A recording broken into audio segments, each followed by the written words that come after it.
France Info. 21h minuit. Laura Sénéchal. Dans un instant, une plongée avec Bertrand Dical dans la playlist de Françoise Hardy. C'est juste après l'info à 21h20 avec Diane Ferchit. La préfecture de Nantes interdit tout rassemblement ce samedi dans une grande partie du centre-ville. Un rassemblement en hommage à Steve Maia Canisso était prévu, mais les autorités craignent des débordements. D'autres rassemblements en mémoire du jeune homme mort noyé lors de la fête de la musique sont prévus à Paris, à Amiens ou encore à Poitiers.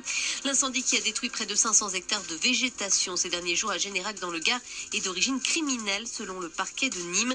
Les enquêteurs ont retrouvé des éléments flagrants dans la zone de départ de feu.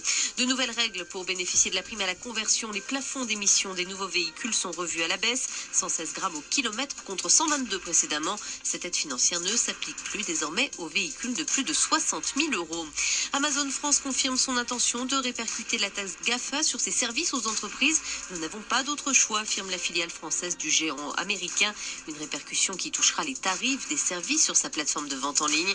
La taxe GAFA a été adoptée par le Parlement début juillet. Elle vise à imposer les géants du numérique sur leur chiffre d'affaires en France. La fréquentation touristique dans l'Hexagone en légère hausse au mois de juillet, plus 3%.